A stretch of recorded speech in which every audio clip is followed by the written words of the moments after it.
Hi, my name is Neima Abdulahi, and welcome to Village Values. Welcome to the pilot episode of Village Values, my very own podcast where I will sit down with amazing people, fascinating people to really talk about the village that it took for them to become a success story and the values that matter to them no matter what they do in life. So my very first guest, I was so honored when you said, yes, I will do it, is Aisha, an amazing woman here in Atlanta who does a lot of different things. When we were talking off camera, I was like, how do I describe you? Yeah. Because you do so much. I was like, how do I describe myself?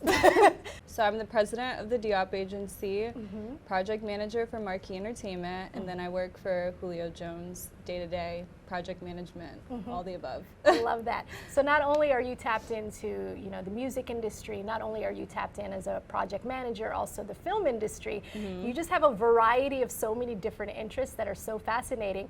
But the reason why I invited you here was because my girl been behind the scenes way too All the long. way. I'm like, let me stay behind the scenes. If there's a stage, you're behind the curtain. Literally. When did you know this is what you wanted to do, or how did you find your own lane in the industry? Whether it's music or film or entertainment, how did you carve a lane for yourself? It's interesting because I actually went to school for dentistry. Oh, and okay. I knew that I wanted to be a dentist. I knew I wanted to have my own dentist spot and all of that. And then I went to school and I realized I suck at science. So I can't do dentistry. And then I also was like, I don't know about cavities and all that. Yeah. So then I moved into communications. I started a public relations firm, meanwhile having an event planning company with my family called Dazzle Me Parties. And one thing led to another. I met Snake, and Snake kind of brought me into the industry, and then it just I love that. Music, sports, everything just kind of fell. What was that interaction with Snake, that initial interaction? Oh my God. Because I feel like that was a pivot moment, It was. right? Tell me about that. So I talked to him on the phone. We actually laugh about it now. First you have to describe who Snake is for the audience who may not know who Snake is the GOAT. He's been in music forever. Yeah. He literally gave me my first entertainment opportunity. He just paved the way for me when it came to music and just showing me my way. But I actually spoke to him on the phone, and we were booking one of his clients for this fashion show. Yeah. And he went off on me. I literally hung up the phone and cried. And then I met him in person, and he's like, oh my God, my Muslim sister. And I told him, my aunt was like, you made my niece cry. And he's like, I'm so sorry. And then he offered me a job. And I'm like, okay, one thing led to another. Yeah. And I've been with him ever since. He changed my life. So once you really tapped into the music industry, kind of let me know the portfolio of all the different artists that you've worked with. Young Thug, Uzi, Coi Leray, Banhunter Izzy, V's, Young Dro. The list honestly goes. Gucci Man, Keisha. We have a ton of people that we work with. Nice. Once you kind of tapped into the music industry, what did you end up liking about it that kind of kept you in that space, would you say? Really, I fell in love with the people I worked with. Yeah. Yeah, it was just I work with such amazing people that really inspire me and motivate me. I feel like if I fell in with a different kind of group, I may or may not still be in music. But luckily, every single mentor that I've had along the way, Snake, Amina, Julio, they've been family to me. Yeah. So that's really been my favorite part. Also the clients. Absolutely. Yeah. So the mentorship of Snake, we mentioned how that initial interaction was traumatizing, but it ended up being the big brother you always needed. Literally. Tell me about just that connection you have with Amina Diop as well. Amina was another very integral person in my life. Yeah. I met her through Snake, and it's funny, same kind of trauma. I met on a Thug set, and she was just looking at me the whole time. I felt like she had beef with me or something.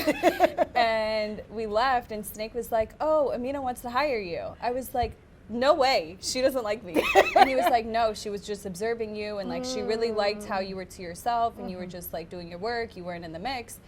And so I met her, I had an interview, and then the rest was literally history. She's my big sister, she's opened so many doors for me, she inspires me. I love that. And she's just such a great mentor. Yeah. So it's been really, really good. And to know just how much of OGs they are in the Atlanta literally. entertainment market. Yeah. So you started off entry-level positions with both of them, and now you're also at a senior level position with both of their companies. How does that moment feel for you? It feels good. It feels like all the hard work paid off. And then also just to help them build their companies, because they did both take a gamble on me. Yeah. Like I had no experience, and to have someone literally just, know that you would succeed and really like teach you everything you need to know was just a blessing. Yeah. And yeah, it was good. I love that. Yeah. So when you pivoted from music to film, right? Tell me about just like how you were able to get your foot in the door with Swirl Films and everything they have going on to kind of continue exploring your interests, right? Because sometimes you think your interest is in this certain box, and you're like, wait, let me go explore that. And then if I got to like explore out of it, I will. But like you gave yourself permission to kind of explore other avenues, right? Yeah, it was interesting. Every single person I worked with knew that they weren't my end all be all. Yeah. So I always was looking to challenge myself. I was always looking to intern different places. Yeah. And I always was doing multiple things at one time. Yeah. So it was like as I was working with Snake, I also was interning with Jesse Collins doing all the award shows, Grammys, BET Awards, Hip Hop Awards, and meeting all those kind of people. And then I met Keith that worked for Swirl, and he's like, oh, there's an opportunity for you to come work for this film company in Atlanta. Yeah. And I'm like, I know nothing about film. Why would you pick me? And he's like, I feel like you'd be good. Yeah. So he gave me the opportunity to be a set dresser. I knew nothing about set dressing. And I worked with them for years. Eric really was like, again, a great mentor to me. He gave me a producer credit on a show Uncensored with Nene Leakes, and he just opened so many doors, and again took a gamble because I knew nothing in film, and constantly challenging me and constantly giving me opportunities and just like making me feel like I could do this, even when there was moments I'm like, I don't know if I can do this. I don't know if I'm ready. I don't have the job description. And having people challenge you in that space that are your mentors it honestly is just like a blessing. That kind of reminds me when people say, listen, talent is coachable, skill sets is trainable, but if you got somebody good who you can mold into a certain role, you know that they can reach that level. Is that kind of like a lot of the different spaces that you're in? Is that kind of like how you were able to move and how they've been able to see you and things? Yeah, and I think people knew that I always wanted more, and every time I got comfortable, I made myself uncomfortable. My biggest fear is being comfortable in life. And just like being in a space where... I just said that 10 minutes ago off camera, Yeah, just being in a space where life is good, things are amazing, that's where I get stressed because I'm not learning, I'm not growing, I'm not meeting new people, I'm not challenging myself. And there were so many moments in my career where I'm like, okay, things are going good, now you got to go try to do something different. Now you got to test this out. Now you got to try this out. Because it's like, again, how we were talking earlier, you have one life. So just constantly putting myself in a space where I'm challenging myself, I'm meeting new people. You know, even when it came to tech and Julio, I'm sure we'll talk about that down the line, but it's like I knew nothing about app development. And he's like, oh, come work with me on my app. I'm Julio like, Jones. Julio Jones, yeah. And I'm like, app? What? I don't know anything about coding.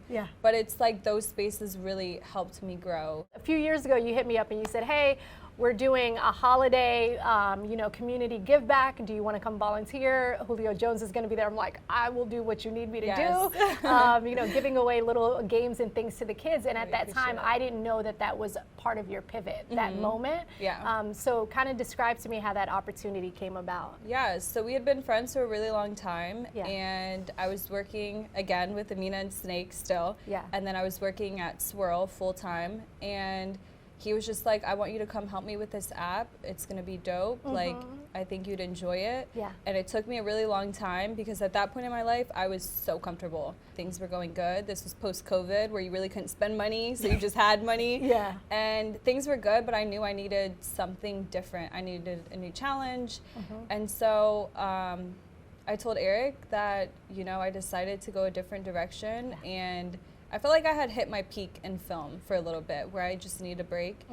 And I left and the rest was kind of history. He brought me over to do the app's called Squad, and it basically like empowers the Black community. And it just overall inspired me, to give back to people, and his passion for giving back is just inspiring.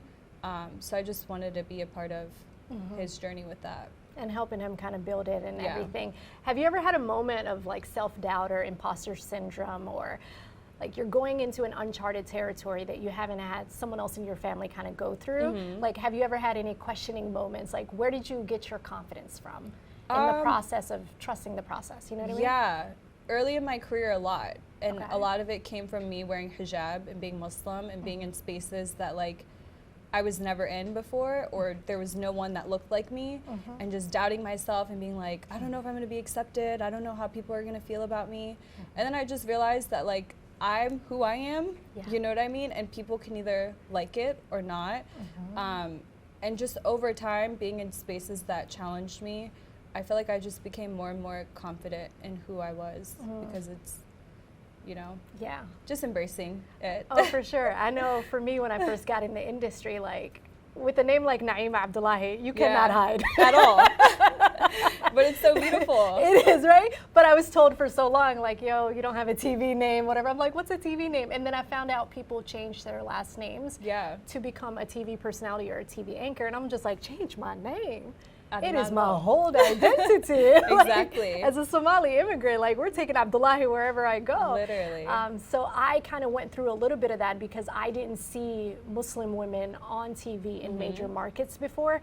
And as much as I could tap my mentors to mentor me, no one can mentor you through something they haven't experienced at the Exactly. same time. Yeah. So the first time I laid eyes on you, and I saw you, I saw myself. Aw. And the way that I was just so happy to see you succeeding, to see you thriving, to see you be so confident, I was just like, we need more of that in Yeah. these spaces that we're often told Muslim women should not be in. Yeah. Right? That's how I feel about you, and that's why I've always been Aw, attached and to it goes you. both ways. I always tell you, your spirit and your energy is just admirable. I think that's what I look for in a lot of people that I get close with, is just like, you can always feel people's spirit and their energy. And that's the most beautiful thing about you. And never dim your light for others. We gonna let it shine at all. bright. Yeah, because honestly, I realized too, it's like your differences is what makes you Who you are. the most beautiful and separates you from other people. It's like you don't want to be the same as everybody else. No. Yeah, so it's like I learned to embrace my differences and what made me special in these industries, because I knew there wasn't, I have yet to find one Muslim woman that wears hijab in music. I'm sure they're out there, but I just learned to be who I was and confident in who I was and love the skin that I'm in, because I'm walking dawah. You know what I mean? You know, there's so many people I met that were like, oh, I'm interested in Islam because of the way you carry yourself and the way you wear hijab. And that pressure is even harder, because I'm like, I'm not up here with myself yet. But it's like to inspire people. Feels good. Yeah, I can definitely relate to that, because one time I was on a production set and it was Ramadan, and they were just like, we can't even tell that you're fasting right now just because of the energy you have. I'm like, yo, once you do Ramadan, it's not really that hard. Yeah. Like, once you make it through the first 4 Yeah. days, of course. And then it took me doing Ramadan every year for people to start asking me questions about, hey, I would love to incorporate this into my lifestyle. Is there an entry level, like, introductory level I could do so I don't intimidate myself in the process, because it is overwhelming when you hear like sun up, sun down, no water. Like, water No too? eating. No eating. All prayer. Yeah, we just end up being a representation for what we love. I'd love to ask you, how does your family dynamic and your family life instill in you principles and values that you carry to this day, from your parents this is to my your favorite siblings? question. Yeah. I tell people all the time, Yeah. I give it all to my parents. I give it all mashallah. to my foundation. Yeah.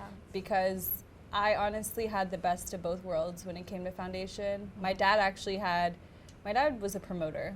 He was the first person to bring Beyonce to Columbus, Ohio. Oh my God. Yeah, so he was in that space. He was an entrepreneur. Yeah. And he was just like a business guy, Yeah. you know? He was very like, have your own, go to school, be independent.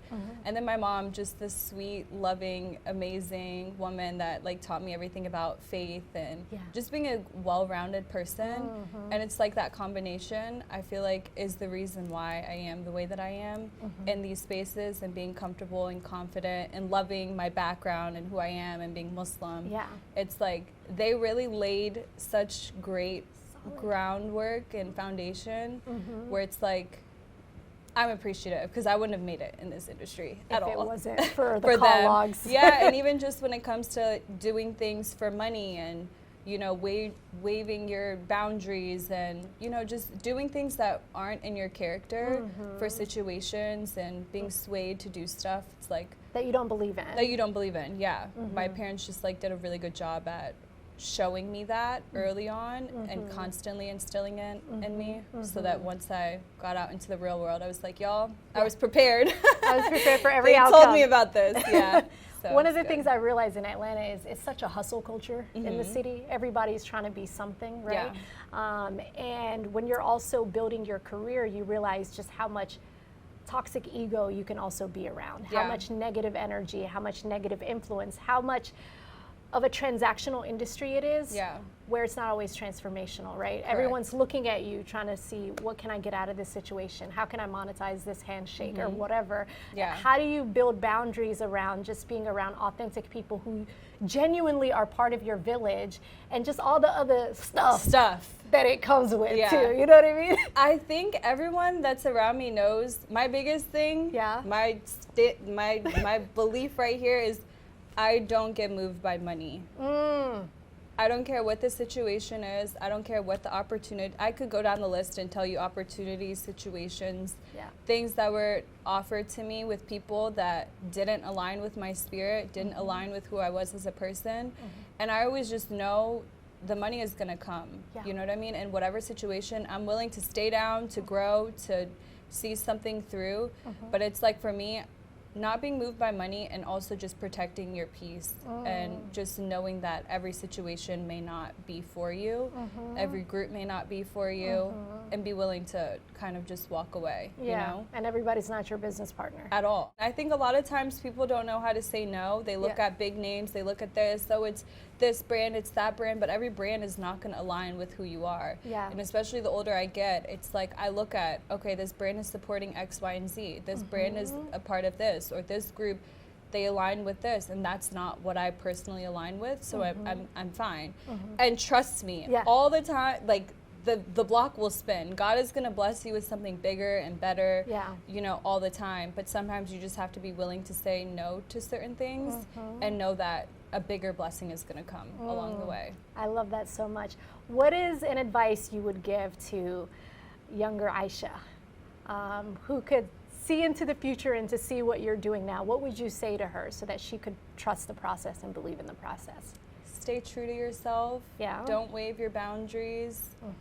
And, you know, work hard, but also I think with working hard, finding that work-life balance. I think that's the one thing that the older I get, I kind of realize that time flies by, and as much as I love what I do, I gave so much of my life to what I do.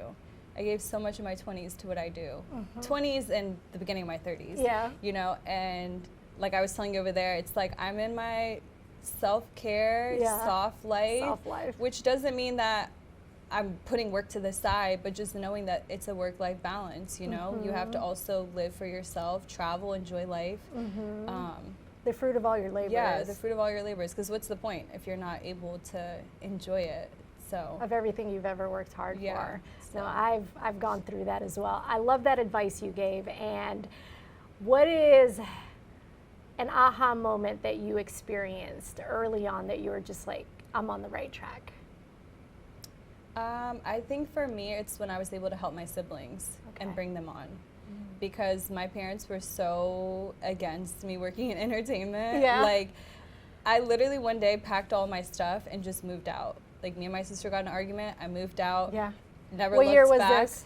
Oh my God, I don't even, this was so long ago. Was this the time you moved to Atlanta when you said moved out? Or? No, I had been in Atlanta for a minute. I did senior year here. I went to Georgia Perimeter College for like a year, and then I realized I really didn't like college. So it was shortly after that. I was like, what, 20, I think? I had no money, really, and I just like got up and left and figured it out. And my parents for so long were like, we don't want this for you. Like, they wanted me to be in something stable. They knew that if something happened, you working with the artist may or may not pay your bills, you know what I mean?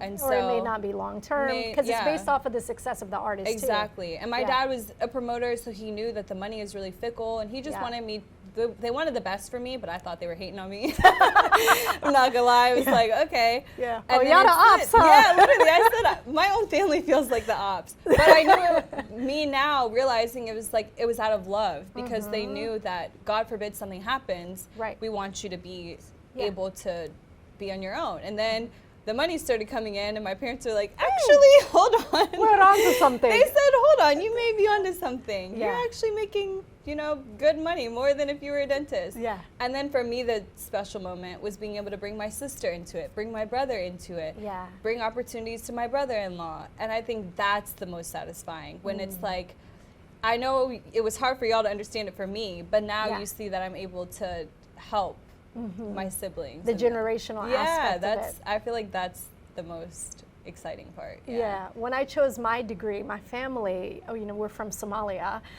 They're just like, oh, Neima, you can be a nurse, you can be a doctor. Like, they're just like telling me all these like dreams that they had for me, right? Yeah. And then they were just like, I want to study communications. I said, you just want to talk for a living? That pays bills? I'm just like, in America it does. It does in America. So they wanted for me to pursue something traditional. And then once they saw like all my hard work was starting to pay off, they're like, we see what you saw, we just didn't see it then. And to me, that was my moment to say like, okay, it's beautiful. Oh my God. It's the best. It's like, I told you so. Because they were still wanting me to be a nurse 4 years in the game. Yeah. They were still saying, it's not too late. Just like, I think it is. You still have time. Oh my goodness. My dad still has that moment sometimes. He's like, it would have been nice for you to be a dentist. I'm like, Dad, we're good on that. We're good. Right. I was talking to Tuma Bassa, and that's my African brother through and through. And he was describing something called being a third culture kid. He said there's the culture you're born into, the one you migrate to, and then the one you create for yourself. And that really had me thinking, I wonder how I've been able to meld my Somali identity with being raised in America too. And the way that I'm blending both is uniquely me, where another Somali person growing up in America, it's uniquely them, right? Tell me about the blending of your cultures and your cultural background, and like how you were able to kind of find your unique identity along the way. Yeah, I mean, my mom's American, my dad is from Yemen, and I think Yemeni culture is just very strict. Yeah. And growing up, like my grandma would be like, you can't go to the movies, you can't do this, you can't do that, and I'm like, we can't have a life, basically. She's like, no, auntie, women don't go outside at this hour. Oh my God. And now as an adult, I understand that culture of just like, as a woman, every place may not be the best place. For me, at least. So what's the hardest lesson that you've learned in your success? I have to say no to certain stuff. You can't always say yes. People don't know there are boundaries of no, and that no is a complete sentence. Yeah. Sometimes it doesn't need an explanation. Yeah. And that you can be selfish with your time too, because if you're everywhere at the same time, when are you ever there for yourself? Correct. And that's what I'm learning in my 30s, because I was never, I could count on one hand how many times I said no. I would always just figure it out, and even when things I was like, I don't know about this, I would still kind of figure it out and not want to let people down. Yeah. But I realized that sometimes you just have to say no, and people have to be fine with you saying no, and it just sets a bar. Yeah. Like, I can't come at her with this because I know that she's not going to go for it. That feeling feels good. So I've been a lot more comfortable with saying no and saying I can't do it, and people respect it. I tried it. It's actually my therapist. She gave me a little challenge. She's just like, I need you to go a week with you just saying no to everything. In the beginning, I'm like sweating. I'm like, oh God, I don't know how I'm going to say it. And then I said it, and people are like, okay. It's the conversation's bigger in your head than it is outside, right? Yeah, and they're just like, okay, that's fine. And I'm like, wait, I just hyped this all up for no reason. So now I'm getting more comfortable with saying it. What do you like the most about therapy? Just finding out stuff about myself that I didn't know. And yes, ma'am. I started after my brother passed away because there was a lot of stuff that I was subconsciously holding in the back of my brain. There was a lot of stuff that I was just holding, and it was carrying into my work place and just like getting angry and irritated, and I'm like, this is not me. Like, this is not my spirit. I'm not like this. And my therapist literally changed my life. I always tell people, I'm like, that's the one thing that I wish I started early on, because it just makes you appreciate things so much. It made me more cognizant of like little things that I do to people that I don't even notice. And I just like got in a better spirit with myself. You just feel well-rounded. I don't know. Because you kind of get to know yourself, right? Through your healing, through your grief. You're like, who am I outside of being a daughter? Who am I outside of my job? Who am I outside of being a sibling? Like, at the core, who am I? And that's uncomfortable when you're taking a look in the mirror and facing yourself. Oh my God, when you block scary. out all the noise. And a lot of people I notice can't look themselves in the mirror. And that's the one thing, I'm not gonna lie, I've been in therapy for a minute. And it's like, I'd be proud when I look in the mirror. I'm like, okay, I started out, it was hard for me to address certain stuff and to accept that, like, okay, you have this problem. This is something you need to work on. But it's so healing to like get over, you know, certain challenges. My country went through a civil war.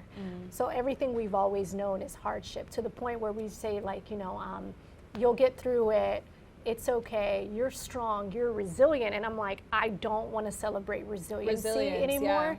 Like, just because this is the circumstance I was born into doesn't mean I should be this hardened rock all the time. I was just like, I just want a soft era. Like, I just want to know what my heart is, how I can process things at the capacity of how I can receive it.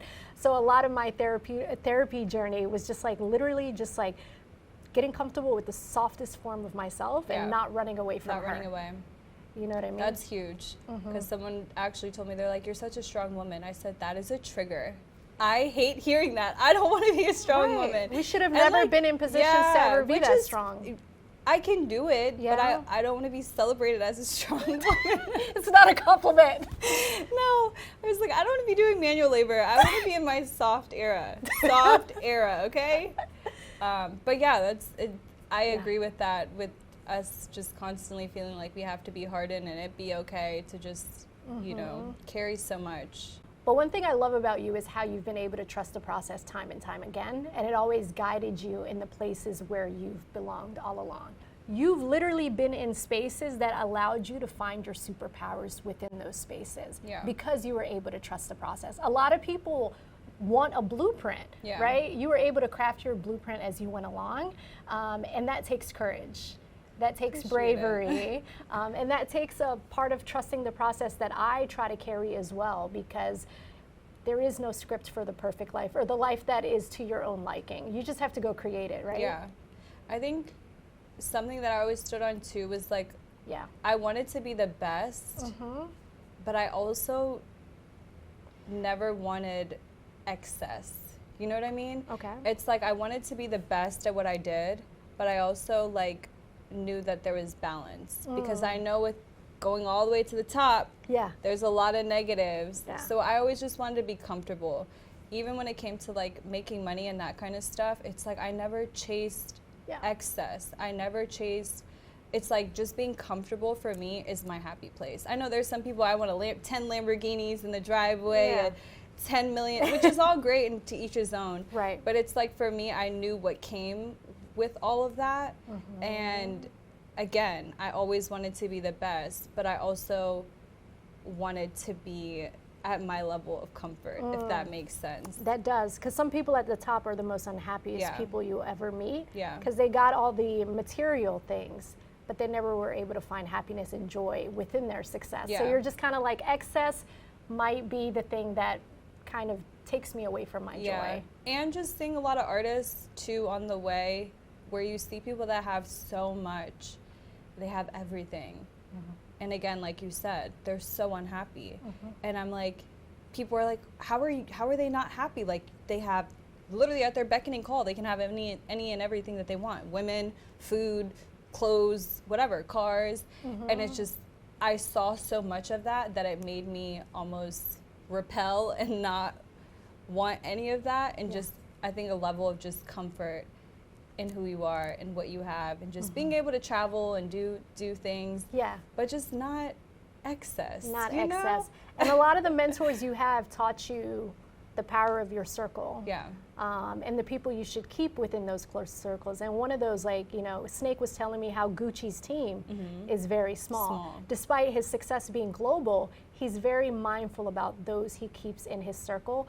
What is being around an artist like him, like, what has it taught you on what you need to implement too? Yeah, I think he has such a good family base. Okay. And again, like Snake said, his circle is super duper small. Yeah. And a lot of the artists that we have keep like a very, very small circle. And what I noticed with that, it's like, it feels like family, it feels like home. You don't have a lot of just like outside noise and people constantly wanting stuff from you. Right. And constantly trying to, like, you know, it just, the bigger the team, the bigger the headache. I'm not gonna lie. The Can you bigger the repeat team, that one more time? the bigger the headache. It's like this person expects you to buy them this and that person. And it always just makes me so sad because I'm like, y'all don't know the stress that this person is going through. Yeah. Trying to provide for all of you on their back. To take everyone with them. Yeah, and it's a lot. And I think people try to like bring their family on and bring their friends on, and family's one thing. Families, but just they don't realize how hard that is on the actual person. Right. You know, I see so many people in those positions where, like, even if they wanted to be happy, they couldn't, because every day someone's saying, can you pay my rent? Can you pay this? Can you do that? Can you do that? Again, family is one thing, but outside people, it just becomes so much. Yeah. So I always say, the smaller the team, I just noticed it's like you can control it better. Yeah. The artist can be a little more free. You're not having to worry about 20,000 other girls trying to get in the section and like all this outside noise when they just are there to focus on their craft, you know? Was there anything that you wanted to say as a last word on this podcast? First of all, I am shocked. I'm surprised that you came here because you haven't done a podcast episode that's online right now. No. So I was just like, wait, Aisha said yes?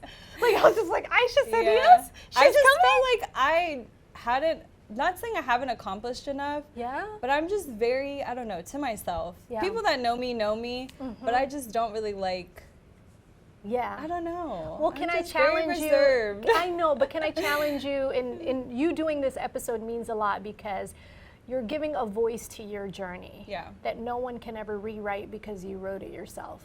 And you're saying, here's what I went through so others can learn. So I think there's power in you saying, this is what my journey was based off of my own experiences. Like, I've done blogs and like little stuff here and there in the past. Like, I like doing a lot of written stuff. For sure. But just getting on a podcast and speaking, I always was just like, what am I going to talk about? Y'all want to know about what I have going on? And then just scared of like, oh God, do y'all want the real and the raw? Because I have the real and the raw. Well, let's consider this one the introductory level. This is the intro. We're not going to go all the way down. It's the warm up, y'all. Come back for part two later on. Yeah. Well, but thank you. I appreciate it. Honestly, I'm so proud of you. And I had to do this for you, because I'm so excited for your new journey. And like every time I see you, you just radiate such amazing, beautiful energy. And it's beautiful to see people continue that spirit. 'Cause sometimes you'll meet people and they're like that, but then they get tainted by the industry. I'm like, oh God, let me make sure she's not tainted yet. Yeah, I'm good now. But yeah, I'm so good. You radiate such good energy. Thank you. And I just am proud of you and excited for your new journey. Thank you. And thank you for having me. Absolutely. The reason why I wanted to start Village Values is, no matter where we come from, no matter what we're born into, there's always a village that contributes to who we become. And adding the value portion as discussion topics allows us to realize all of our values have so much commonalities that if we took the time to really sit still, we would realize that the human experience is really one and the same. Everyone wants the best for their children. Everyone wants the best for their village, their community. So whether it's Botswana or Brooklyn, the aspirations are always aspirational. It's just society that tends to determine how high those aspirations go. So we should never feel limited, no matter where we're coming from. So I just wanted to start like a discussion around those village values and the things that make us us, to empower the next generation and the next village that'll come along. Inshallah. Yeah. That's beautiful. Thank y'all for tuning in. Pilot episode. Checking out.